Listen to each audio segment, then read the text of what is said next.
네, 오늘은 구주의 복음을 전할 제목이라는 제목으로 하나님 말씀 전하도록 하겠습니다. 신앙생활을 하면서 우리가 특별히 관심 갖는 분야들이 있습니다. 나는 예배 생활을 좀 잘해야 되겠다. 나는 말씀과 기도를 중심으로 해서 신앙생활 잘하겠다. 또 우리 아이들 믿음 안에 자랄 수 있도록 교회 학교, 교회 교육에 더 마음 써야 되겠다.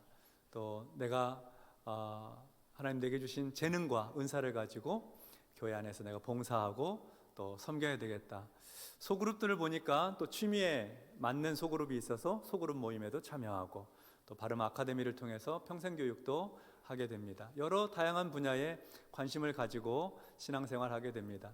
각각의 모든 영역들이 우리 신앙에 참 유익합니다. 정서적으로도 도움이 많이 되고 영적 성장에도 꼭 필요하죠. 그리고 우리는 신앙생활할 때 우리는 항상 생각해 보아야 합니다. 나는 왜 이렇게 열심히 신앙생활을 하고 있는가? 무엇이 신앙의 본질인가? 내가 놓치지 말아야 할 믿음의 중심은 무엇인가? 우리는 이 질문을 자주 해야 합니다. 그래야지만 기독교 복음과 깊은 연결 속에서 영적인 성장을 거듭할 수가 있습니다. 만약 우리의 신앙의 중심이 무엇인지 불확실하고 내 믿음의 기준이 핵심이 무엇인지 명확하지 않다고 하면 우리는 신앙생활을 하고 있지만 기독교 복음에서는 좀 동떨어진 신앙생활을 할 위험이 있고 그런 교회가 될 수도 있으니까 매우 경계해야 될 일이겠죠. 나는 왜 신앙생활하고 있는가? 무엇이 내 신앙의 본질이며 내가 놓치지 말아야 할 믿음의 중심인가? 오늘은 이 질문에 대한 말씀을 나누려고 합니다. 예수님께서 십자가에 달려 죽으신 지 3일 만에 부활하셨습니다. 부활하신 예수님께서 제자들에게 나타나셔서 한 가지 당부를 하셨어요. 부탁이자 명령이었습니다. 사실 예수님은 십자가에 달리시기 전에 제자들에게 많은 말씀을 하셨어요. 하나님 나라 복음에 대한 말씀을 자세하게 풀어주셨고 또 율법의 본질이 무엇인지 율법에 대한 말씀도 하셨죠. 온유와 겸손을 배우라고 하셨고 또 원수까지도 사랑하라고 그렇게 말씀을 하셨습니다. 하나님의 백성으로 이 세상을 살아가야 될 때 지켜야 될 규범, 윤리, 거룩한 삶의 방향에 대해서 말씀을 하셨어요. 또 가난한 자와 병든 자의 편에 서셔서 그들을 먹이시고 또 병을 고치시고 또 그들을 하나님 나라로 이끌어 주셨습니다. 다 신앙적으로 중요한 일들이었고 또 꼭 필요한 일이었습니다. 근데 예수님께서 부활하시고 난 다음에 제자들에게 오셔서 하신 말씀은 그 많은 율법과 선지자에 대한 말씀, 또 하나님 나라에 대해서 자세히 풀어주시고 또 예수 믿는 사람으로서 어떻게 윤리적이고 도덕적으로 이 땅에 거룩하게 살아가야 될지에 대한 말씀이 아니고 그 말씀을 반복하신 것이 아니고 딱 한 가지 우리가 반드시 붙들어야 되고 지키고 수행해야 될 중요한 말씀, 예수님의 제자라고 하면, 예수님을 따르는 사람이라고 하면 반드시 붙들어야 될 말씀을 하셨어요. 부활하신 후에 하신 한 가지 말씀, 그 말씀을 보겠습니다. 마가복음 16장 15절 말씀 같이 읽겠습니다. 또 이르시되 너희는 온 천하에 다니며 만민에게 복음을 전파하라. 아멘. 너희는 온 천하에 다니며 만민에게 복음을 전파하라. 부활하신 예수님께서 제자들에게 하신 핵심적인 말씀, 유일하게 반복해서 하신 말씀이에요. 마태복음 28장에 보면 제자들에게 너희는 모든 민족을 제자로 삼으라고 하셨어요. 사도행전 1장에 보면 성령이 임하시면 땅끝까지 이르러 내 증인이 되라고 말씀하셨습니다. 그러니까 부활하신 예수님의 당부와 명령의 말씀은 복음 전파입니다. 전도하라는 것입니다. 다른 말씀은 없으셨어요. 너희는 만민에게 복음을 전파하라.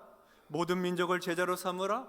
땅끝까지 이르러 내 증인이 되라. 전도하라고 하셨습니다. 그래서 우리 예수 믿는 사람들, 주님을 따르는 제자들은 온 세상에 나가 복음을 전파해야 합니다.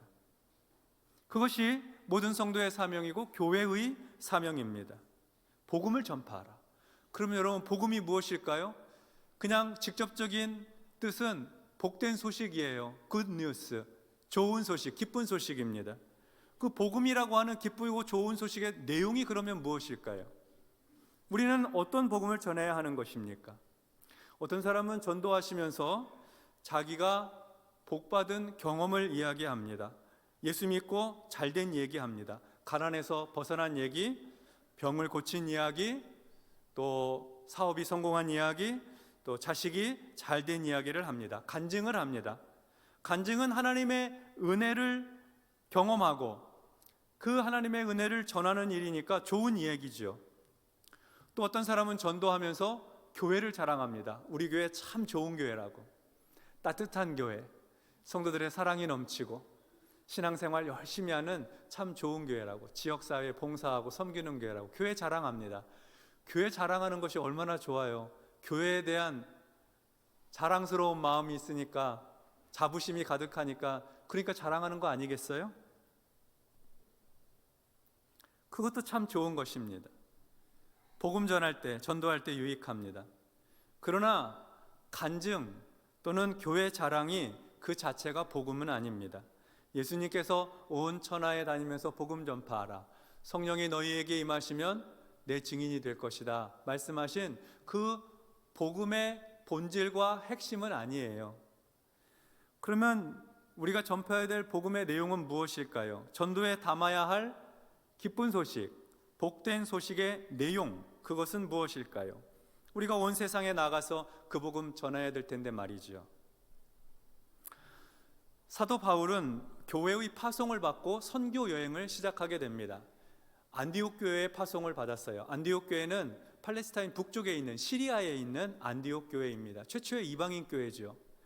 그 교회에서 파송을 받고 그리고 전도 여행을 시작합니다. 아주 마음이 든든한 바나바와 함께 하였습니다. 지중해 동쪽에 있는 끝에서부터 출발해서 배를 타고 섬을 지나서 그리고 이제 대륙에 들어가게 되는데, 소아시아, 지금의 튀르키예 남부 버가라고 하는 곳에 도착을 했어요. 그동안에 배를 타고 이동하는 과정이 쉽지 않았던 모양이에요. 섬에서 전도하는 일이 어려웠던 모양이죠. 그래서 청년이었던 젊은이 마가는 나 더 이상 전도 따라다니기 어렵다고 포기하고 예루살렘으로 돌아갔습니다. 그런데 바울은 포기하지 않고 튀르키예 소아시아 내륙 지방으로 들어가기를 원했어요. 그래서 해안가인 버가에서부터 북쪽으로 더 올라가게 되는데, 근데 거기 가려면은 반드시 산맥을 하나 넘어야 돼요. 산맥을 넘어야지 내륙으로 들어갈 수 있어요. 타우루스 산맥이라고 하는 곳인데 해발 2000m, 굉장히 높죠. 길이는, 산맥의 길이는 450km나 돼요. 어떤 지점을 정해놓고 거기를 건너가게 될 텐데, 고대의 그 깊은 산속에는 도적대, 강도대가 있어서 산맥을 넘는 것도 힘든 일인데 위험을 무릅쓰고 넘어야 했던 것이죠. 근데 바울은 타우루스 산맥을 넘어서 튀르키예 안쪽 내륙 지방으로 들어가게 돼요. 그래서 가게 된 곳이 비시디아 안디옥이라는 곳이에요. 똑같은 안디옥이죠. 아까 시리아 안디옥하고 여기는 비시디아 안디옥이에요. 비시디아 안디옥 이방인의 땅이죠. 그런데 그 이방인의 땅에 유대인들이 다니고 있는 회당이 있었어요. 유대인들은 어디에 가서나 자기들이 안식일에 모여서 말씀을 듣고 기도할 처소를 마련했는데 그게 회당이에요. 유대인의 회당. 그래서 안식일이 되어서 바울이 유대인의 회당을 찾아가게 됩니다. 많은 유대인들이 모여 있었습니다. 또는 유대교로 개종한 사람들이 모여 있었죠. 바울은 그곳에서 복음의 말씀을 전하게 됩니다. 성경에 기록되어 있는 바울의 첫 번째 복음 설교가 기록되어 있어요. 사도행전 13장 대부분이 바울이 전한 첫 번째 복음 설교입니다. 바울이 전한 복음의 내용, 그것이 무엇일까요? 오늘은 그 말씀을 좀 살펴보려고 합니다. 바울은 유대인들이 잘 아는 유대인의 역사로부터 시작을 하였습니다. 하나님께서 이스라엘 백성들을 선택하시고 또 애굽에서 종살이하던 그들을 구원해 내셔서 하나님의 백성으로 하나님 나라 민족으로 삼으셨다. 그들이 광야 40년을 지내는 동안 그들을 지키시고 보호하셨으며 가나안 땅에 들어가 그 땅을 정복할 때에 힘주시고 능력 주셔서 가나안을 정복하고 그곳에 거주하며 살게 되었다는 역사입니다. 사사시대를 거쳐서 왕정시대로 들어가서 사울 왕을 세우시고 그리고 사울 왕의 뒤를 이어서 하나님께서 다윗 왕을 세우셨다 하는 것입니다. 유대인들이 아주 잘 아는 역사지요. 그 회당 안에 모여있던 사람들은 아마 다 이해하고 있었을 것입니다. 바울은 다윗의 후손 중에 이스라엘을 위하여서 구원자를 보내시리라 하신 하나님의 말씀을 상기시켜 줍니다. 유대인들도 간절히 기다리던 메시아였습니다. 바울은 그 메시아, 우리 유대인들이 간절하게 기다리고 고대하고 사모하는 그 메시아가 우리에게 오셨다. 그분이 예수님이다 하고 전해주었습니다.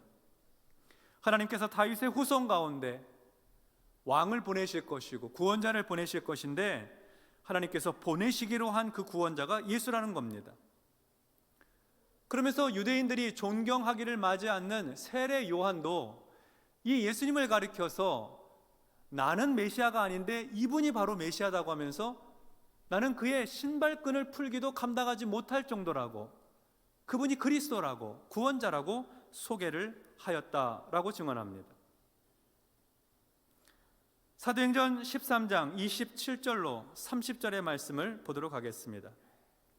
예루살렘에 사는 자들과 그들 관리들이 예수와 및 안식일마다 외우는 바 선지자들의 말을 알지 못하므로 예수를 정죄하여 선지자들의 말을 응하게 하였도다.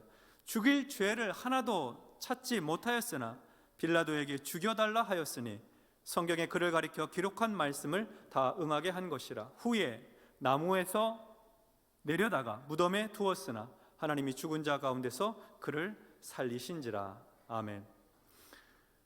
근데 이 예루살렘 백성들과 관리들이 예수님을 알아보지 못하였고 구약의 예언자들의 말씀을 깨닫지 못해서 하나님께서 우리에게 구원자로 보내신 이 예수님을 죽였다는 거예요. 예수님을 죽일 만한 죄를 하나도 찾지 못하였는데 유대인들이 예수님을 정죄하여서 로마 총독 빌라도에게 넘겼습니다. 세례 요한도 그리스도라고 인정했던 예수님을 유대인들은 죽도록 넘겨주었다는 거예요. 그래서 아무 죄가 없는 예수님이 십자가에 달려 죽으셨습니다. 사람들은 십자가에 달려 죽은 예수님을 나무에서 내려다 무덤에 두었습니다. 장사 지냈습니다. 그러나 하나님께서 죽은 자들 가운데서 예수님을 살리셨어요. 부활시키셨습니다. 죽은 사람 다시 사는 일이 없으니 예수님의 부활은 하나님께서 행하신 일, 신적인 사건이죠. 하나님만 일으키실 수 있는 놀라운 기적을 일으키신 것입니다. 하나님께서 세우신 구원자, 선지자의 글에 예언된 구원자, 세례 요한도 그리스도라고 고백한 구원자인 이 예수님을 하나님께서 죽은 자 가운데서 부활시키셨다는 것입니다. 바울은 비시디와 안디옥 유대인의 회당에 모인 사람들에게 예수님께서 죽은 자 가운데서 부활하셨다는 사실은 매우 믿을 만한 사실이라고 증언했습니다. 특히 몇 가지 이유에서 예수님의 부활은 확실하다고 하였습니다. 그 내용이 이어지는 31절부터 기록되어 있는데요, 31절부터 35절까지 우리 같이 합독하도록 하겠습니다. 갈릴리로부터 예루살렘에 함께 올라간 사람들에게 여러 날 보이셨으니 그들이 이제 백성 앞에서 그의 증인이라. 우리도 조상들에게 주신 약속을 너희에게 전파하노니 하나님이 예수를 일으키사 우리 자녀들에게 이 약속을 이루게 하셨다 함이라. 시편 둘째 편에 기록한 바와 같이 너는 내 아들이라 오늘 너를 낳았다 하셨고, 또 하나님께서 죽은 자 가운데서 그를 일으키사 다시 썩음을 당하지 않게 하실 것을 가르쳐 이르시되 내가 다윗의 거룩하고 미쁜 은사를 너희에게 주리라 하셨으며, 또 다른 시편에 일렀으되 주의 거룩한 자로 썩음을 당하지 않게 하시리라 하셨느니라. 아멘. 바울은 설교를 통해서 예수님께서 부활하신 증거로 두 가지를 강조하였습니다. 첫 번째는 부활하신 예수님이 여러 날 사람들에게 보이셨다는 겁니다. 부활하신 예수님께서 여러 날 동안 부활한 자기 몸을 사람들에게 보여주셨다는 거예요. 그러니까 부활하신 예수님을 본 사람들이 있다는 겁니다. 갈릴리에서부터 예수님과 함께 예루살렘에 온 제자들, 또 무리들에게 부활하신 예수님이 자신을 드러내 보이셨습니다. 한 번만 보이신 것이 아니라 여러 날 보이셨습니다. 부활하신 예수님을 만난 사람들이 바로 백성들 앞에서 증인입니다. 부활의 증인이에요. 유대인의 율법에는 두세 사람이 동일한 증언을 하게 되면 그 증언은 법정에서 법적인 효력을 갖습니다. 그런데 부활하신 예수님을 만난 사람들은 두세 사람 정도가 아닙니다. 바울은 수백 명이 부활하신 예수님을 보았다고 하였습니다. 바울이 고린도 교회에 보낸 편지에서 구체적으로 다음과 같이 말하였습니다. 장사 지낸 바 되셨다가 성경대로 사흘 만에 다시 살아나사 게바에게 보이시고 후에 12 제자에게와 그 후에 500여 형제에게 일시에 보이셨나니 그 중에 지금까지 대다수는 살아있고 어떤 이는 잠들었으며 그 후에 야고보에게 보이셨으며 그 후에 모든 사도에게와 맨 나중에 만삭되지 못하여 난 자 같은 내게도 보이셨느니라. 십자가에 달려 죽은 예수님께서 부활하신 것을 많은 사람들이 만나보았다는 거예요. 예수님께서 부활하신 증거는 부활하신 예수님을 만난 사람들의 동일한 증언을 통해서 확인할 수 있다는 것입니다. 바울이 예수님의 부활의 증거로 삼은 두 번째는 하나님께서 유대인의 조상들에게 주신 약속의 말씀에서 그 근거를 찾을 수 있다고 하였습니다. 하나님께서 예수님을 죽은 자 가운데서 다시 살리신 것은, 부활시키신 것은 하나님께서 이미 말씀하신, 약속하신 것을 이루기 위한 것이었다는 겁니다. 구약에 언약된 하나님 말씀이 성취되도록 부활시키셨다는 거예요. 예수님의 부활을 통해 성취된 말씀을 크게 세 가지로 제시하였습니다. 먼저 시편 2편 7절 하반절입니다. 너는 내 아들이라 오늘 내가 너를 낳았도다.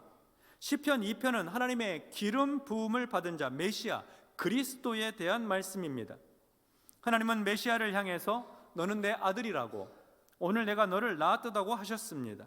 이 하나님의 아들이 바로 예수님이십니다. 그리고 이사야 55장 3절의 말씀을 인용하고 있는데 너희는 귀를 기울이고 내게로 나와 들으라. 그리하면 너희의 영혼이 살리라. 내가 너희를 위하여 영원한 언약을 맺으리니 곧 다윗에게 허락한 확실한 은혜이니라. 이렇게 말씀합니다. 하나님은 예수님을 죽은 사람들 가운데서 살리시고 다시는 썩지 않게 하셨는데 이렇게 미리 말씀하셨어요. 다윗에게 약속한 거룩하고 확실한 복을 내가 너희에게 주겠다. 하나님께서 다윗에게 약속한 거룩하고 확실한 복은 너의 후손 가운데 구원자를 보내시겠다. 그리스도 메시아를 보내시겠다는 말씀입니다. 그는 하나님의 아들이 되고 하나님은 그의 나라를 영원히 견고하게, 그러니까 그는 죽으면 안 되는 거죠. 그의 나라가 영원히 견고하게 영원토록 왕으로 세워지는 것이니까요. 그래서 그를 썩지 않겠다 하는 약속도 하셨습니다. 시편 16편 10절에서 이는 주께서 내 영혼을 스올에 버리지 아니하시며 주의 거룩한 자를 멸망시키지 않으실 것임이니이다. 하나님은 주의 거룩한 자, 구원의 주 그리스도를 멸망시키지 않으실 것입니다. 썩지 않게 하시겠다. 스올에 버려서 썩지 않게 하시겠다 약속하셨습니다. 이 시편의 말씀은 베드로도 인용했습니다. 베드로가 성령의 충만함을 받고 예루살렘 성읍에 나아가서 전도할 때, 복음을 전파할 때 바로 이 말씀을 인용하면서 하나님의 거룩한 자 그리스도 메시아는 죽고 나서 썩는 분이 아니다. 썩음을 당하지 않게 하시겠다고 하나님 약속하신 것처럼 예수님 부활하셨다 하는 복음을 전파하였던 것입니다. 베드로처럼 바울도 메시아에 대한 이러한 말씀들이 예수님에게서 이루어졌다고 하였습니다. 이것이 예수님이 부활하신 증거가 된다고 한 것이죠. 정리해 보면 바울이 비시디아 안디옥의 유대인 회당에서 전파했던 복음의 내용은 이렇습니다. 예수님이 하나님의 아들로서 하나님께서 세우신 구원자이고 세례 요한도 증언했던 그리스도이시다. 그러나 유대인들이 예수님을 알아보지 못하고 빌라도의 손을 빌어 예수님을 십자가에 못 박아 죽였고, 하나님께서 이 예수님을 죽은 자들 가운데서 부활시키셨다. 예수님께서 부활하신 것이 확실한 것은 부활하신 예수님을 만난 증인들이 500명도 훨씬 넘고, 또 구약에 기록된 메시아에 대한 말씀들이 예수님을 통해서 이루어졌기 때문이다. 이것이 바로 바울이 전한 첫 번째 복음 설교의 내용입니다. 그러니까 하나님의 아들이신 예수 그리스도의 십자가와 부활이 이 복음 설교의 핵심이었던 겁니다. 복음, 기쁜 소식은 하나님의 아들이 십자가에 달려 죽으셨으나 하나님께서 그를 죽은 자 가운데서 부활시키셨다는 것입니다. 이 사실을 믿는 자마다 죄 사함을 받고 하나님의 자녀가 되어서 구원을 받는다는 거예요. 영생을 얻게 된다는 것입니다. 무엇이 신앙의 본질이고 무엇이 믿음의 내용입니까? 복음입니다. 우리 신앙에서 결코 놓치지 말아야 될 핵심은 복음이에요. 예수 그리스도의 십자가와 부활의 복음입니다. 곧 예수님이 복음입니다. 예수님이 복음이십니다. 예수님이 우리 신앙의 본질이고 예수님이 우리 믿음의 내용인 것입니다. 그래서 우리는 전도할 때 이 복음을 전해야 합니다. 예수님을 전해야 됩니다. 예수님의 십자가와 부활을 알려야 하는 것입니다. 이 복음을 전하면서 내가 예수 믿고 이전과는 전혀 다른 삶을 살게 되었다고, 복받게 되었다고 간증도 하고, 이 복음 예수 그리스도의 십자가와 부활을 전하면서 함께 모여 신앙생활하는 우리 교회 참 좋은 교회라고 자랑도 하는 겁니다.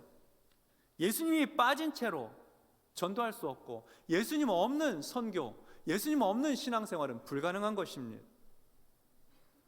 하나님 앞에 나와 예배드리고 최선을 다해 섬기고 말씀과 기도를 붙들고 또 자녀들을 신앙으로 양육하려고 하는 그 모든 수고와 헌신, 그 노력의 가운데 핵심, 중심은 예수 그리스도의 십자가와 부활의 복음이 되어야 되는 겁니다. 예수님하고 관계없이 열심히 신앙생활하면 그는 복음에 합당한 신앙생활이 아닐 수도 있어요. 위험한 신앙생활일 수 있어요. 그래서 우리는 자주 물어야 되는 거죠. 내 안에 예수님의 십자가와 부활의 복음이 오늘도 역사하고 있는가? 난 주님을 붙들고 있는가? 자주 묻게 되면 우리의 신앙생활을 다시 조율하고 조정할 수 있게 되고 주님 중심의 신앙생활, 믿음의 생활을 할 수가 있는 것입니다. 성도 여러분, 우리가 전해야 될, 온 세상에 전해야 될, 우리가 전해야 될 구주의 복음은 하나님의 아들, 우리의 구원자 예수님의 십자가와 부활입니다. 우리가 믿는 복음은 예수님의 십자가와 부활의 복음이에요. 이 복음이 우리를 죄와 사망에서 구원하셨습니다. 이 복음이 하나님과 죄인을 화해시키셨습니다. 이 복음은 화해와 평화의 복음입니다. 이 복음이 우리를 이 땅에서 거룩하게 살도록 만들고, 그리고 이 복음이 우리를 영원한 천국으로 인도하는 것입니다. 구주의 복음을 전할 제목은 예수님의 십자가와 부활입니다. 우리는 예수님을 자랑하고 예수님을 증거해야 하겠습니다. 이 복음이 없으면 싸우게 되고 다투게 되는 거예요. 이 복음이 없으니 전쟁을 하는 것입니다. 전쟁의 복음을 이용할 뿐입니다. 이 복음이 없으면 화해하지 않습니다. 그러나 참된 복음이 있는 곳에는 치유와 회복이 있고 사람을 살리는 일이 있고 구원의 역사가 일어나는 것입니다. 우리는 너희는 온 세상에 나가 복음을 전파하라고 하신 주님의 명령을 따라서 이 복음 전해야 하겠습니다. 성령이 너희에게 임하시면 땅끝까지 이르러 내 증인이 되리라 하신 말씀대로 예수님의 십자가와 부활의 복음을 전해야 하겠습니다. 예수님의 십자가와 부활이 없는데 내 일이 잘 되고 형통하고 성공하면 그 위험한 성공입니다. 그러나 예수님의 십자가와 부활의 복음이 있으면 인생의 번영과 성공의 여부와 상관없이 그 인생은 복된 인생이에요.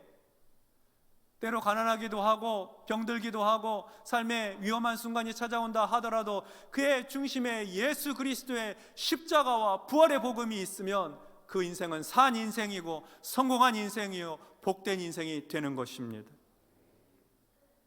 타우루스 산맥을 넘어 고생하면서 비시디아 안디옥에 간 것도 이 복음 전파하기 위한 것이었습니다.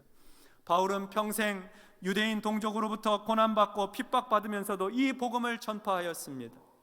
우리도 예수 그리스도의 십자가와 부활을 전하는 참된 복음의 전파자들이 되어야 합니다. 내 안에 계신 주님을 다른 사람에게도 전해주는 것이 전도입니다. 선교입니다. 하나님께서 우리의 믿음을 조정하시고 그리스도의 십자가와 부활의 은혜로 충만하게 해주셔서 세상에 나가 주의 증인들로, 거룩한 복음 전파자들로 살도록 힘주시기를 주의 이름으로 축원합니다. 기도하겠습니다. 하나님 아버지, 감사드립니다. 죄 많고 허물 많은 우리를 주님의 십자가 보혈로 정결케 하시고 예수님의 부활을 통해서 우리도 부활할 것을 믿고 아름답게 신앙생활 해가게 하시니 감사합니다. 최선을 다해 열심을 품고 주님을 섬기는 일이 우리의 마음의 중심이, 신앙생활의 핵심이 예수 그리스도의 십자가와 부활의 복음이 되도록 축복하여 주시옵소서. 힘들고 고단하고 지친 인생 가운데 복음의 능력을 경험하게 해주시고 하나님의 도우시는 역사와 하나님의 선하신 인도하심과 이 땅에서도 존귀케 되는 축복을 맛보게 하여 주옵소서. 예수님 이름으로 기도하옵나이다. 아멘.